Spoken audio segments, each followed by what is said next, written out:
bayan, sa inyo'y isasalaysay. Ito'y tungkol sa gamit sa loob ng pamamahay.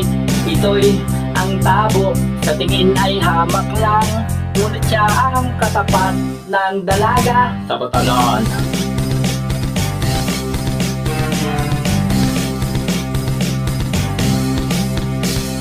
Kaya itong tabo, pakaingatan at itago, pagkat ito'y ginagamit ng dalaga sa paliligo.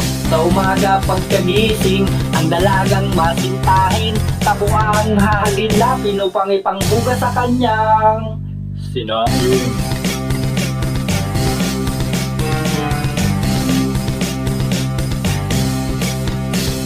Dalagang ubod ng selan, dapat niyong pasensyahan, pagkat siya ay malinis sa kanyang buong katawan. Akalain mo ba naman sa paliligo sa batalan, kinukuskus ng maigi masiselang mga kamay.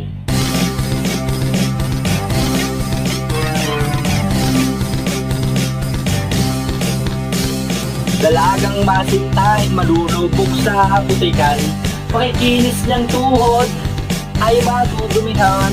Pagdating sa bayan, makikita nyo brother, ito'y huhugasan mula tuhod hanggang paanan.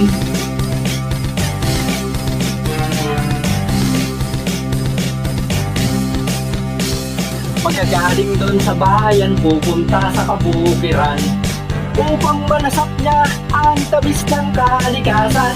Siya ay nasarapan sa kanyang mga naranasan, sa mga naglalakihan at nagtitigas ang mga kawayan.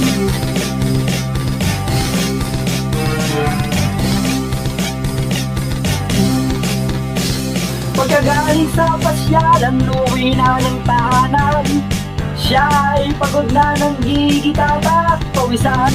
Tagpo ang hahagilapin upang mahugasan ang kanyang mga naglalawa at nagbubukad karang mga